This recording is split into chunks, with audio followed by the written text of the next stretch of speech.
Assalamualaikum warahmatullahi wabarakatuh. Terima kasih atas kesempatannya. Hari ini saya akan memaparkan satu gagasan yang akan menyeimbangkan program mencerdaskan bangsa. Jadi selama ini program mencerdaskan bangsa kita ini semata-mata bertumpu pada pendidikan intelektual quotient. Jadi menghasilkan orang-orang para sarjana. Nah ini sekarang ini para sarjana kita ini sudah banyak. S1, S2, S3, 80 tahun merdeka ini. Tapi kenyataannya ternyata negara kita ini dibilang oleh generasi muda Indonesia gelap. Walaupun pejabatnya menolak bahwa Indonesia ini gelap. Tapi terakhir data dari Bank Dunia bahwa Indonesia hari ini negara termiskin nomor 2 di dunia. Padahal Indonesia ini merupakan negara terkaya di dunia. Jadi ada TikTok tadi yang bicara masalah dakwah dari Solo itu bicara tentang omongan dari Pak Mahfud MD. Mahfud MD ini kan profesor doktor. Dia ngomong gak sembarangan. Jadi dari hasil tambang aja Indonesia ini harusnya tiap warga negara itu punya penghasilan dari tambang itu 20 juta per orang per bulan rutin. Nah hari ini ternyata tidak ada. Tapi kita tahu banyak orang dari Indonesia ini yang punya jet pribadi, kaya raya di luar negeri, keluarganya. Nah ternyata mereka ini adalah kelompok-kelompok elit yang selama ini keluarganya berkuasa di negara kita selama 80 tahun. Ini belum kita hitung sejak zaman dulu ya, kayak Belanda menjajah itu yang bisa membangun kota Amsterdam, belum Papua yang punya tambang minyak, tambang emas diambil Amerika itu. Jadi 80 tahun merdeka ini aja kita sudah habis. Ya menjadi negara termiskin. Nah ini kita 20 tahun lagi 100 tahun Indonesia merdeka. Jadi ternyata orang cerdas ini bermasalah. Ternyata dia nggak jujur. Berarti ada komponen lain yang selama ini diabaikan. Bahwa negara kita ini orang-orang terdidiknya bukan orang-orang yang jujur. Nah sementara mayoritas orang beragama Islam yang mengaku beriman kepada Nabi Muhammad SAW, sampai mereka hampir setiap hari kita dengar dari masjid-masjid itu selawatan mengagungkan Nabi Muhammad. Yang Nabi Muhammad itu sebelum jadi nabi dikenal sebagai orang jujur, al-amin. Bagaimana hari ini yang mayoritas umat Islam terbesar dunia ini malah terkenal sekarang tidak jujur, sampai kita dibilang negara dengan korupsi terbesar di dunia. Sehingga ada OCCRP itu bilang presiden orang terkorupsi di dunia nomor 2 itu presiden kita yang ke-7, Pak Joko Widodo. Itu pernyataan resmi dari lembaga dunia gitu loh, bukan kita menjelek-jelekan, bukan memfitnah, bukan. Masalah Pak Luhut nggak setuju itu urusan lain, tapi kalau dia mau protes sama OCCRP kan begitu. Kita ini cuma dapat berita aja, kita nggak tahu juga.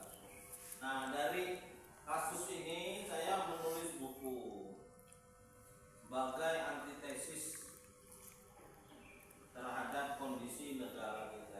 Kenapa masyarakat Muslim ini tidak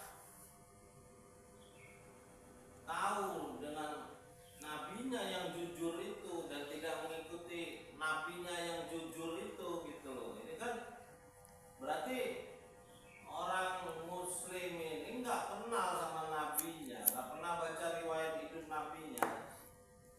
Nabinya aja nggak kenal, apalagi sama penciptanya. Nah, penciptanya ini kan kita tahu adalah Rob.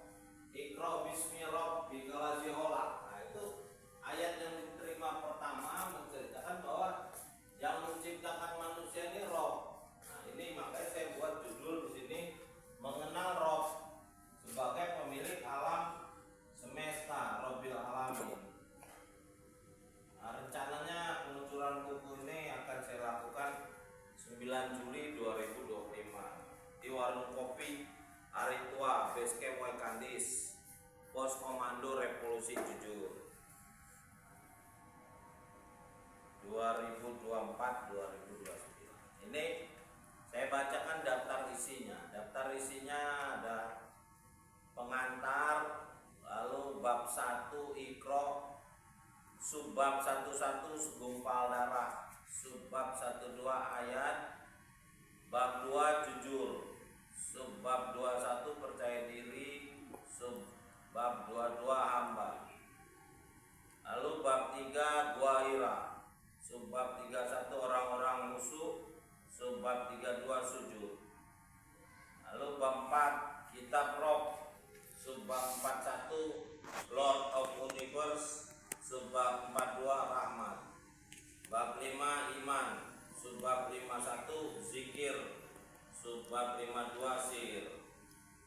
Bab 6 hikmah, subbab 61 baitul hikmah, subbab 62 tim RMD Division Hijrah. Nah, ini tim RMD ini adalah tim gubernur kita, Rahmat Mirjani Jausal. Kenapa saya masukkan di sini?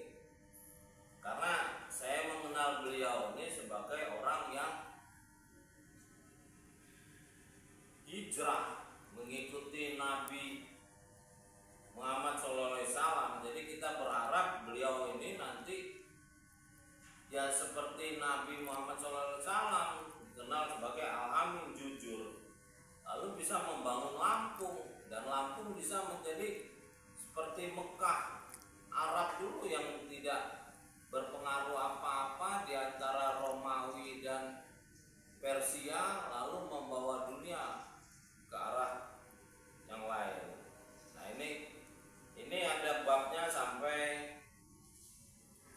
24 penutup. Ya, jadi nah ini kita akan membantu pelaksanaan dari tim RMD Division Hijrah ini dengan Lampung Corporate. Tadi barusan dibacakan oleh